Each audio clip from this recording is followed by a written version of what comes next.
Hi, my name's Anthony Brandreth and I'm the Landscape Officer for the Artery of Life project. This morning we're up here on Runcorn Hill, and one of the things that we're looking at in our film is river tales and stories about the River Mersey. The River Mersey sweeps round behind me, through Liverpool Bay, via Hale Lighthouse, opens up into this wide channel, and then goes around the three towns that the project's based on. We have Widnes, we have Warrington, and we have Runcorn. One of the things that we're going to be doing in the film is we're going to be asking people about their experiences over the years, looking at its industrial past, looking at the biodiversity we have now, and the open spaces on either side of the river. Over the years, the River Mersey has seen times of pollution and waste change to a more enlightened time of reflection, understanding and enjoyment. Following the river, we will hear tales about the large chemical industry it sustained to its rebirth as an artery for wildlife. The people we will meet have been touched by the power of the river and the influence of local life, natural history and industry, and want to share their stories. We're at Spike Island this afternoon. The rain's drizzling down outside, and I'm sat here with two members of West Bank Boat Club. So if you'd like to introduce yourself and tell me what your connections are with the river. I'm named Frank Smith. I've been connected with the river since I was 15, and prior to that, when my grandfather fished from West Bank. His name was Bob Leach, and he was registered as a fisherman, or N13, his vessel. I used to go aboard, and as a kid, used to take crabs out the net and let them loose in school. Oh, yeah. Yes. And 15, I went on the water, following my father and family. I joined the boat club in 86 to 90, prior to 1990 anyway. And I've been associated with it since. So when the boat club was set up, how was it set up and what was it for?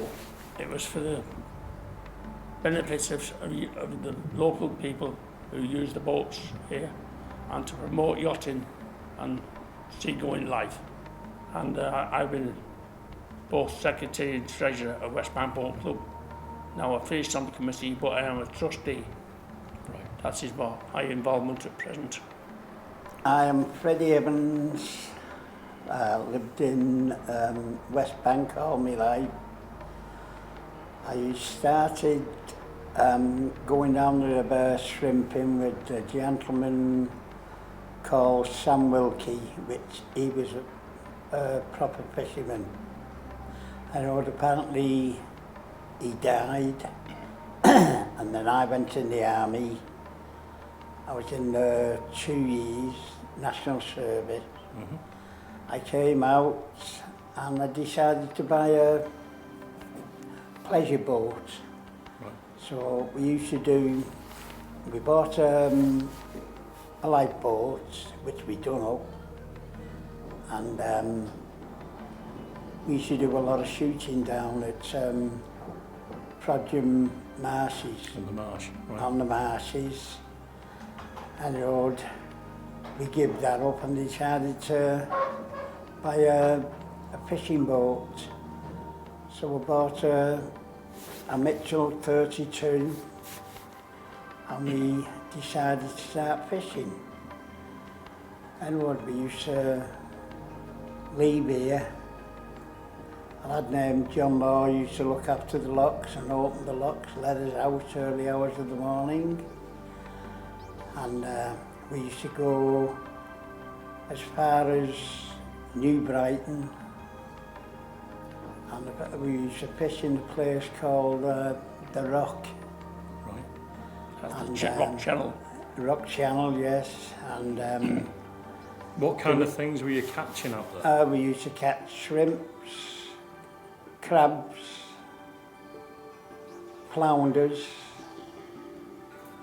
and then we used to boil them on the boat, which the shrimps had to be boiled.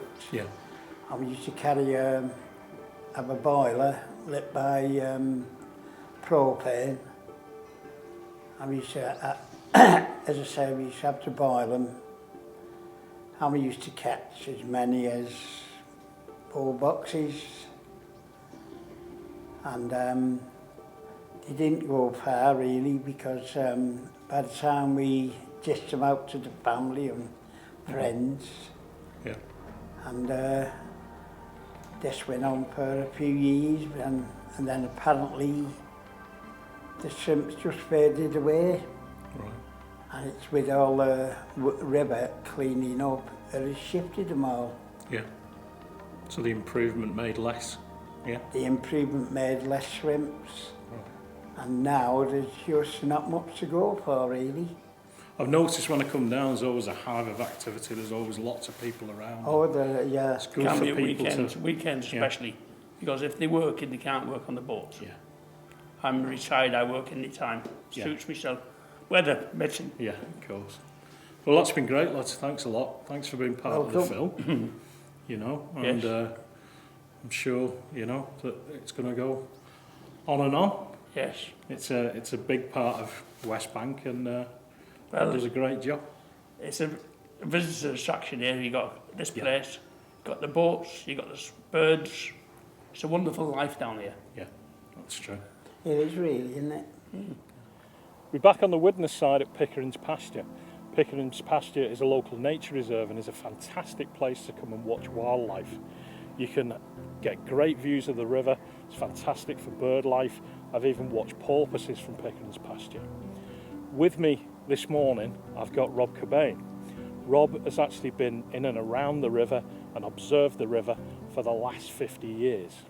Rob, can you give us a rundown of the kind of things you've been involved with in and around the river itself? Yeah, I started work in the 1950s at Garston, and then I moved later over to Runcorn, and then eventually over to Ellesmere Port, involved with shipping as a ship's agent, basically. So whereabouts were you sending the ships to? The ships would fetch them from all over, basically all over Northern Europe, and even right down the south, and they used to take them up to Runcorn docks, Western Point docks, and even up the River Mersey itself to Widnes dock. All these have changed now, they've gone, and the ship canal is only a shadow of its former self, the amount of work that goes through there. Sure. So, like myself, Rob, you do have a passion for natural history. You must have seen a lot of changes natural history-wise. Do you want to take us through some of that? Yeah, the river was very, very dirty originally when we were first sending ships up the river, and over the years it seemed to get worse with pollution. There's more sewage going into the river, and then we had a very bad incident in the 1970s where there was a lot of triethyl lead was being pumped in with permission, and unfortunately we were picking up hundreds of dead birds at the shore at Hale and along the area by Oglet. So, Rob, what kind of species were involved in that?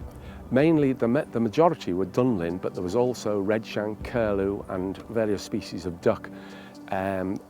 Eventually, the actual water authority stopped the spread of this material being put in the river, the triethyl lead, and after that, the river did get better, slowly improving, and has improved ever since. So in terms of bird species now, it's actually of international importance, this part of the river, isn't it? Yeah, it's a triple SI and a Ramsar site, so it's well protected. So in terms of other species and in terms of it actually getting clearer, have you noticed a lot in the kind of fluctuations of bird numbers and the kind of things that we're getting on the river? Yeah, bird numbers increased dramatically after the 70s, and large numbers of pintail came onto the river and various other species. The pintail have gone, but that was a lack of vegetation and the seed, the plant they were eating. But most of the other birds, the waders and duck, have generally increased over the years. So the widgeon and teal numbers will have increased while did the pintail actually go over to the Dee estuary, would you say? Yes, most of the time they went across to the big numbers were moved over to the Dee. Sure. What do you think in terms of the future? I mean, do you think it's Are we going to get bigger and better, or do we still need to monitor this situation? I think the river's really got to be monitored, because we have noticed small numbers of changes in certain species going down and other species going higher, which is very, very difficult to understand the reasons why. Perhaps the river is now so clean, the birds are finding it food elsewhere. Right. What species would you say are actually benefiting at the minute?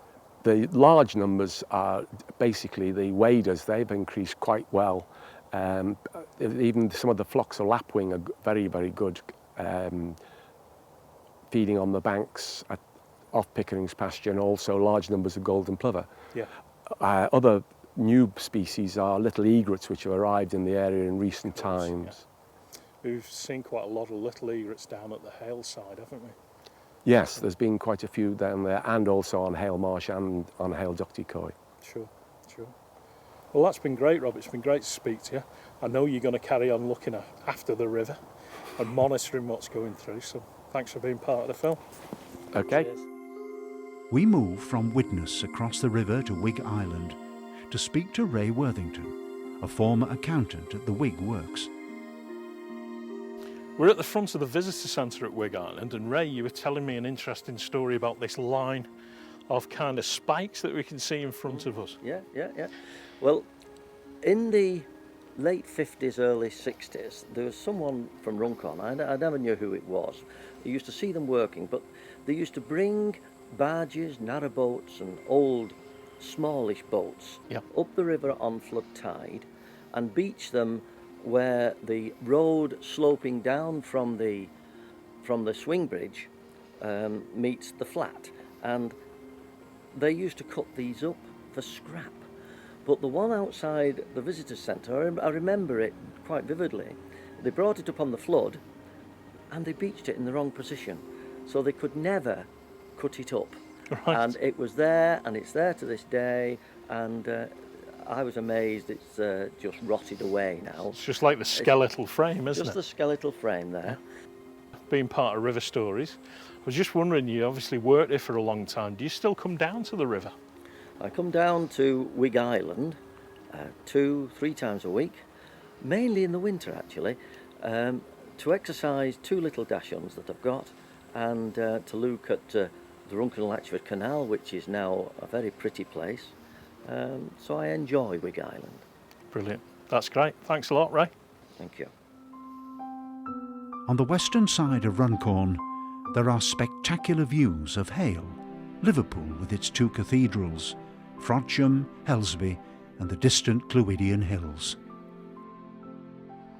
We're speaking this morning on Western Road, and behind us we've got a kind of missing piece in the jigsaw puzzle, because we've got the ICI plant.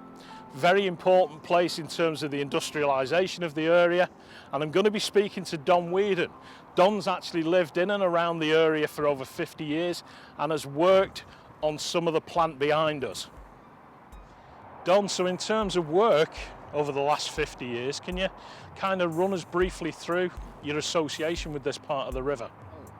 I worked briefly for ICI in Rock Savage Works, and then I went to the Old Quay Yard, maintenance work on tugs and dredges, and that's where I became fascinated with the river.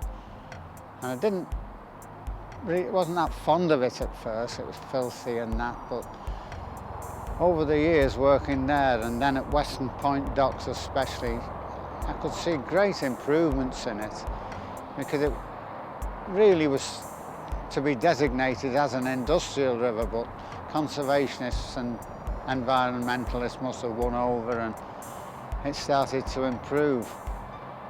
And it was great to see huge flocks of pintails coming in and waders feeding on the mud as opposed to just roosting there. I also took part in the estuary enquiries every month, and we started to record really big differences in numbers, like 40,000 dunlin and more. And you know, and these birds were actually feeding, not just coming here to roost. And now it's, well, I think it's as good as it's ever going to be. And This film has looked at the differences between 50 years ago and what we've got now. In terms of the wildlife, I mean, I know you're a very keen bird watcher and great all-round naturalist. What kind of changes have you seen from that point of view in the river?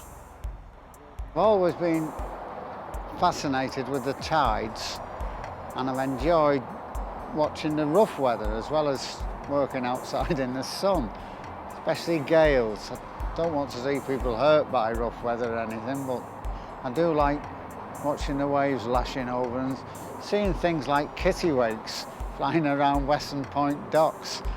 And once I found a dead black-throated diver on Western Point docks, and people from Liverpool Museum came and collected it. So that, although it was dead like, it just shows how far these birds that eat nothing else, only fish, are coming up the river. And another time I was walking under the church at Western Point, and I felt something looking at me, and I looked up at the clock and there was a big female peregrine sat there. Next thing I could see her getting agitated, and she flew off slowly, and I followed her flight, and there was a male coming towards her, and they did a food pass. Well, that was one of the highlights for me, because peregrines in those days were very few and far between.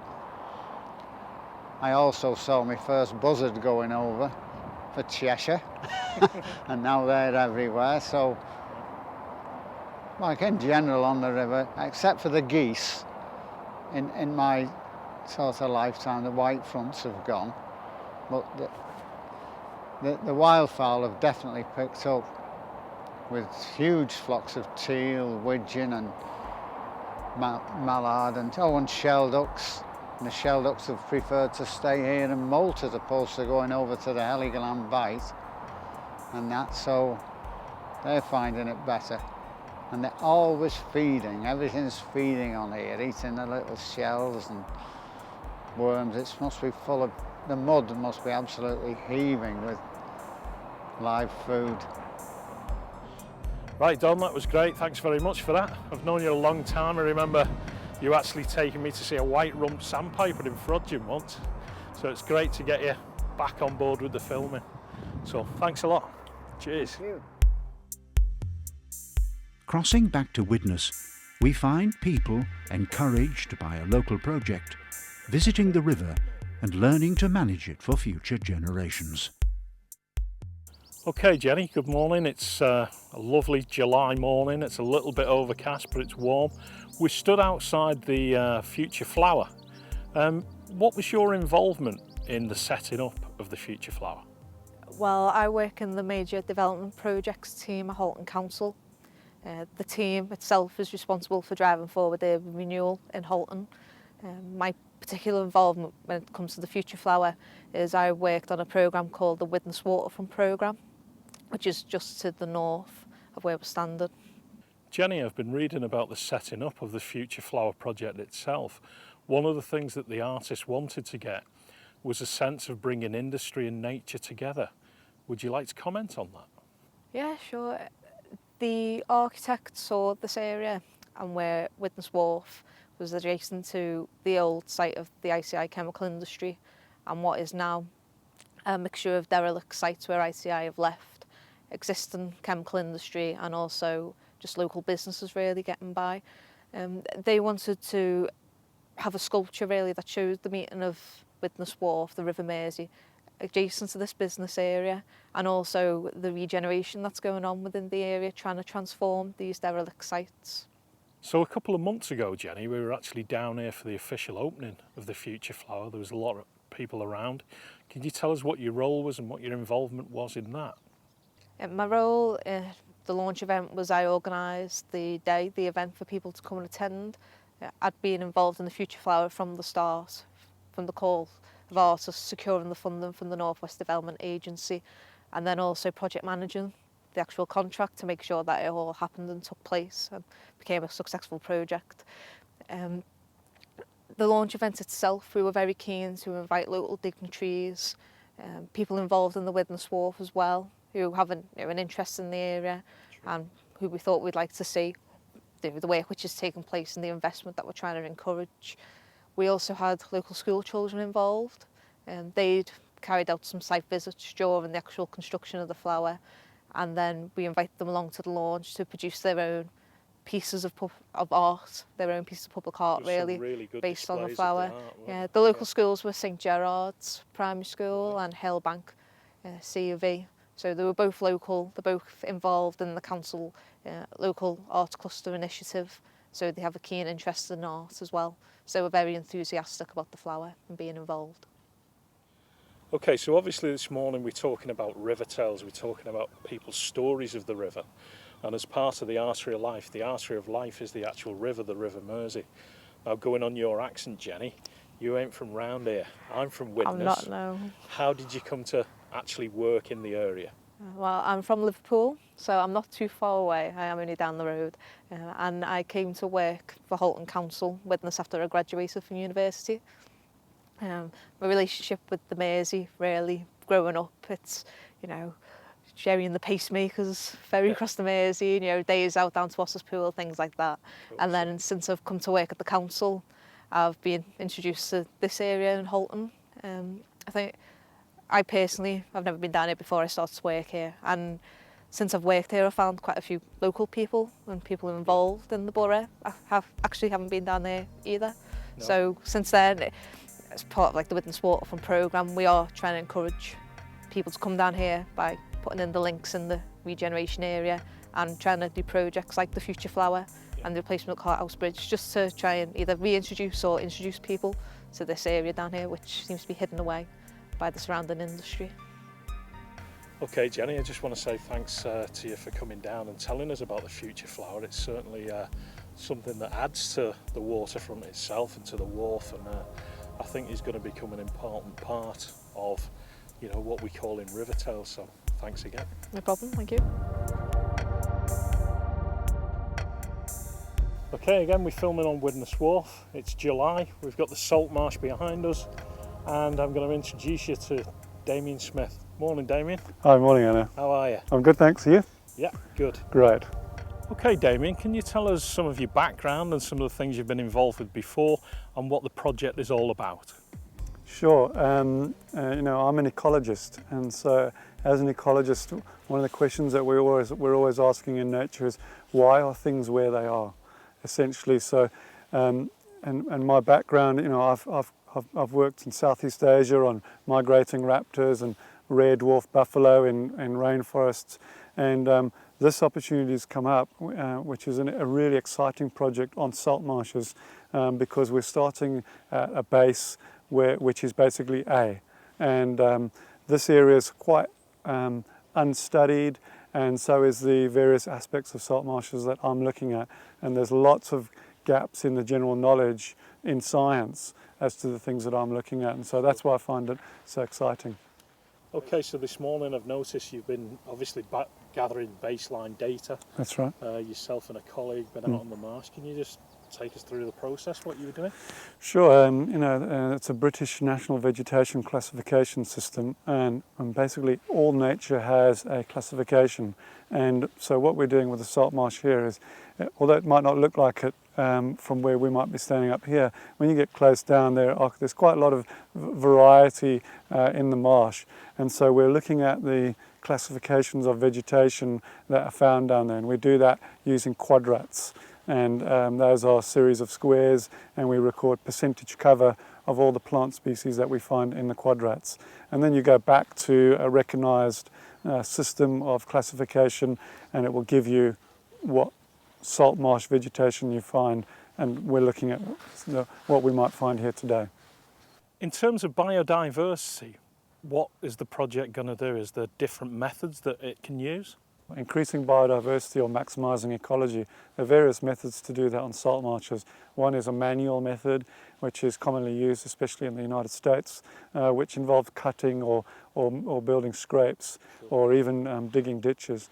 And then another common method is using conservation grazing cattle, which present a lot more of a natural way to change things on the marsh and allow a higher degree of diversity or biodiversity to arrive here. The Artery of Life project is about bringing people and nature together. What are the benefits of salt marsh to society? Well, the benefits of salt marshes are probably highly unrecognised. You know, just looking at it, it looks like a big stretch of land, but in fact they have a massive value in terms of flood prevention. So in other words, if they weren't there, the water would just come higher and would just go over the top. Right. And so flood prevention is one of the main benefits that we and the people living around here get. Another major one is they provide a habitat for nature. And not only the habitat that you might see, the nature that you might see today, but they're also used by migrating birds. And if they weren't here and used as stepping stones on the long migration routes between the northern and the southern hemisphere, birds coming down through the estuaries and over the salt marshes, if they weren't there, it would present serious, serious problems for the long migration routes which birds are using throughout, you know, from the north to the southern hemisphere. Very, very valuable habitats. What does the river actually mean to you? Well, just coming down here and doing research, I find that it's almost breathing, because you get down here and the tide will be out and it'll be coming back in, and there's sort of this, like, it's breathing in as the tide's coming in, and then as the tide goes out, it's sort of breathing out. And I really feel that sometimes when I come down and the water's absolutely gushing out of the estuary, and then relating that to the fact that it's got something to do with the moon, and depending on where the moon is lined up with the earth and the sun, that is pushing the tide to a higher or a lower. I find that quite interesting, and it's always changing. It will never be the same on a daily, but also obviously on a seasonal basis, and that's why I enjoy coming down here. This is a very deep organic thing then. It's almost a large, isn't it? It's almost a large living organism, and it's always changing. I wouldn't say it has moods, but certainly it's not the same every time you come down. The tide will be in or the tide will be out. And in 1888, this area was called the most disgusting place on earth because of the previous chemical industry around here. And nature absolutely will repair itself. You know, it's a very, very strong organism, nature in general, in that it can repair itself. Nothing is always lost because of things that we might have done in the past, and now we're lucky to live in an age where you know, the environment and nature has come to the forefront because we realise how important it is. Right, that's brilliant. Okay, thanks for your time this morning, Damon. Thanks, Sam. It's been great to be here. Our journey now takes us upriver, through Warrington to the Woolston Eyes Reserve below the M6 motorway's Thelwall Viaduct. Bird ringing enables scientists and ecologists to monitor the movement and fluctuations of bird species. Fine mist nets that cause no damage to the birds are used by trained and licensed people to catch the birds. This reed warbler is carefully released into a muslin bag to calm it. As a qualified bird ringer and trainer, Kieran is an expert at putting the bird at ease. He shows others the best and quickest methods of attaching the rings. The rings carry a unique code so that the bird can be identified if captured in the future and records updated. The ring is very carefully applied to this wren using specialist tools and techniques. Accurate records using the ring codes are essential. Time, date and place of capture, sex, health and weight are noted prior to release. The smallest size of the AAs is the AAs, and these go on things like willow warblers, chiffchaffs, gold crests for instance. Next size up are the A-rings, and they go on most common passerines. Blue tits, great tits, chaffinches, black caps, reed warblers and so on. So that's the next size up. Okay. On the brown strand are the bees, and they go on slightly larger birds, so these go on things like house sparrows and green finches. And interestingly, with the bees, they go on great tits when great tits are in the nest. Great tits have got quite big legs in the nest, so they need a slightly larger ring when they're actually in the nest. Right. Above those, not many left, but they're the C rings, and they go on things like blackbirds, great spotted woodpeckers for instance. We've not done today, but we go into much bigger rings for things like newt swans. Of course, and so they're the biggest size ring that we use. Okay, so we're here this morning with Merseyside Ringing Group, and we've just been seeing some of the birds that you've got, mostly warblers, but we had a few common species at the end. Do you want to run me through why we're doing it and why we're here? The main reason for ringing in the early days was to look where birds move to. Okay. Now, we for most species, we know where they go to and where they come from. Sure. Now it's more about population dynamics. Right. So if we have a day when we're catching lots of juveniles at this time of year compared to adults, we know that they're breeding well, they've had a good breeding season. Yeah. If they're catching lots of adults compared to juveniles at this time of year, there's something not gone right. Sure. Be weather, be lack of food, lots and lots of reasons. Today's been very good and we're catching a lot of juvenile birds, so it's been quite a successful breeding season for a lot of the common species. Thanks for your help, thanks for your time. I know you're out here most days doing this kind of thing, all kinds of weather. Fantastic that you're getting this data together so we can look in terms of biodiversity, and thanks for being part of River Tales. No Thanks problem. again. Okay, cheers. Elsewhere on the reserve, we catch up with somebody who has followed the area with great interest. Bit of a background to the group. Yeah, and of the course, yes. My name is Brian Martin. I'm one of the founder members of the Woolston Eyes Conservation Group. This is going back to the late 1970s when I met our chairman, Brian Anchors, quite independently. We were bird watching down here and met, and that was the beginning of things. And the group formed officially about 2 years later when several other bird watchers got together, and the Woolston Eyes Conservation Group was set up in 1980. Right. One of the things that I notice about the site is that, considering how near we are to civilization and how near we are to the main areas within Warrington, it seems very, very quiet this morning, apart from the kind of ambient bird noise. Yes, and that's the way it often is, and usually is, in fact. Although we encourage people to come down, and lots of people do come down, but the site is so big that you can come down here and hardly see anyone. That's one of the beauties of the site. Yeah. So the people are coming down and enjoying the wildlife, but at the same time it's big enough to take them and not cause any undue disturbance. Mm. Another thing that I've noticed this morning as we've walked around, it's fantastic in terms of birds. It has some key species that we have, the insects that we've seen, and the, you know, it really is a fantastic place for biodiversity, isn't it? It certainly is, and one of the joys of the site and the important things of the site is that it has never had any chemical sprays on it except very incidentally. So as a result of that, it's made the site extremely insect rich, which is very good clearly for birds on passage, and it's very good for a whole range of wildlife, not just birds but a whole range of species.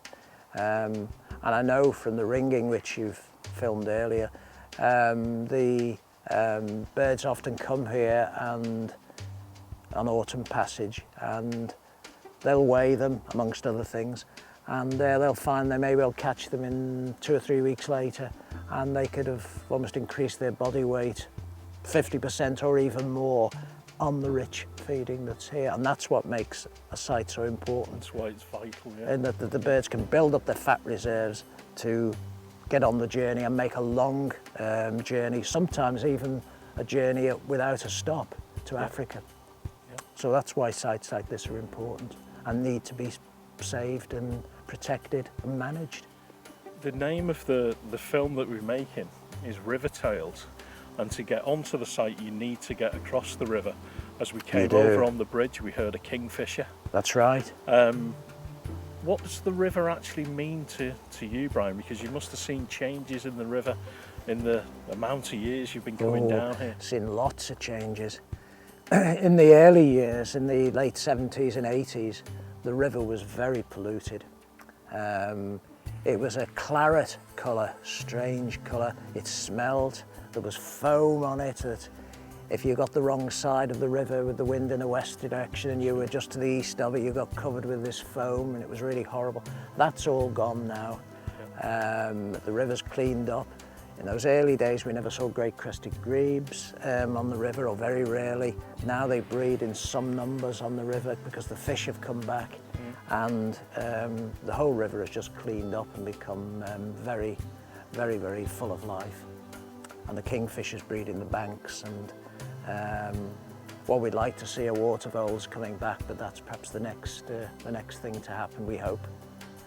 It's very good for, not just for birds too, but we see lots of damselflies and other life on the river. And increasingly here, of course, we've seen salmon coming up at Woolston Weir as the river's cleaned up. Another very big plus with the clean up of the river. You can go and stand at Woolston Weir and see the salmon leaping sort of in the late summer, early autumn. Excellent. Which is a wonderful thing to see after all these years of pollution. Brilliant. Thanks again, Brian. That was fantastic. We had a really good morning here at Woolston. Pass my thanks on to Merseyside Ringing I'll Group, certainly do that. And thanks for being part of the Artery of Life film. And not at all, not great at all.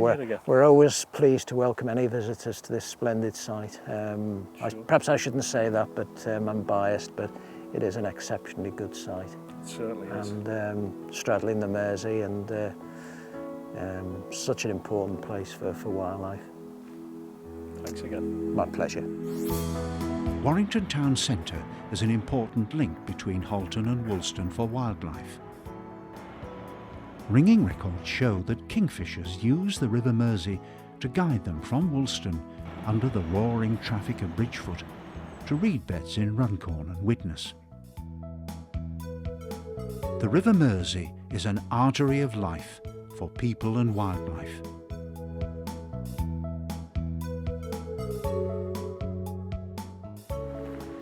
We're here this morning in the middle of Warrington Town Centre. You can probably hear around me the ambient sound of the traffic.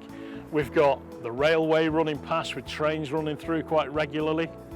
But one of the things you do find is that right the way through the middle of Warrington Town Centre runs the River Mersey. This muddy brown river cuts its way right through because of the industrial processes that went on here. And as we've said throughout this film, this is the important thing, that without it, these three towns wouldn't have established themselves. And really, we wouldn't be making this film because the people wouldn't have got established around the river itself.